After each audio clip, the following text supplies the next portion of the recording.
Roman ভাই কি হইছে? হঠাৎ এত ইমার্জেন্সি গেমে আসতে বললেন যে? আমার প্রয়োজন আছে দেখেই তোমার গেমে আসতে বলছি। যাই হোক, বেশি কথা বলবো না, যেগুলা জিজ্ঞাসা করবো সেই কথাগুলোর আনসার দিবা শুধু। আচ্ছা ভাই বলেন।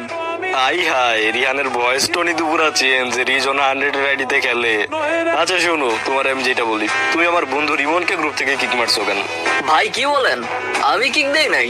আচ্ছা তুমি দাও নাই, তাহলে কে দিছে? সম্ভবত ভাই কোনো ব্যাকআপ প্লেয়ার কিক দিছে। আচ্ছা তাই, তাহলে ব্যাকআপ প্লেয়ারটাকে নিয়ে আসো। আমিও তো দেখি কে সেই ব্যাকআপ প্লেয়ার যার এত বড় সাহস আমার বন্ধুকে গ্রুপ থেকে কিক দেয়। ভাই আমি সত্যি জানি না কে কিক দিছে। আচ্ছা তাই নাকি? বিষয়টা এমন হয়ে গেল না, এক বাড়িতে চুরি হয়েছে, ওই বাড়ির সবাই জানে চোরটা আসলে কে, কিন্তু চোরের ভাই বলে আমি চোরকে চিনি না।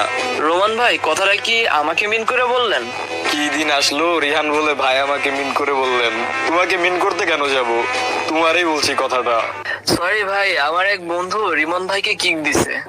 এই তো ভালো ছেলে, সবকিছু কি সুন্দরভাবে বলে দিল, এখন ভাল লাগতেছে। মনে হচ্ছে উপর থেকে মেসেজ দিচ্ছে তোমারে আইডিতে খেলতে দিবে না।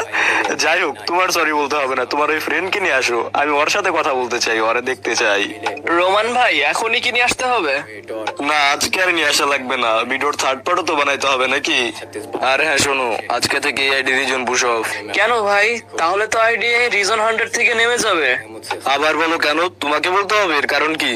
যাই হোক, তোমাকে ডিরেক্ট বলি, শোনো, এই আইডির মেন মালিক আমার বন্ধুর সাথে কথা বলছে এই বিষয় নিয়ে। এই আইডির রিজন পুশ অফ 100 থেকে নামবে, তারপর তোমার বন্ধুকে নিয়ে আসবে আমার গ্রুপে। ওর অহংকার না এই আইডি নিয়ে আমার বন্ধুকে কিক দেয়। বন্ধু এইসব কি বলতেছস আর কি করতেছস আমার জন্য? তুই চুপ থাক, আসল খেলা তো এখনো বাকি। তোরে বলছিলাম না যে তোরে কিক দিস, ওর দিয়ে সরি বলাবো। Just wait and C.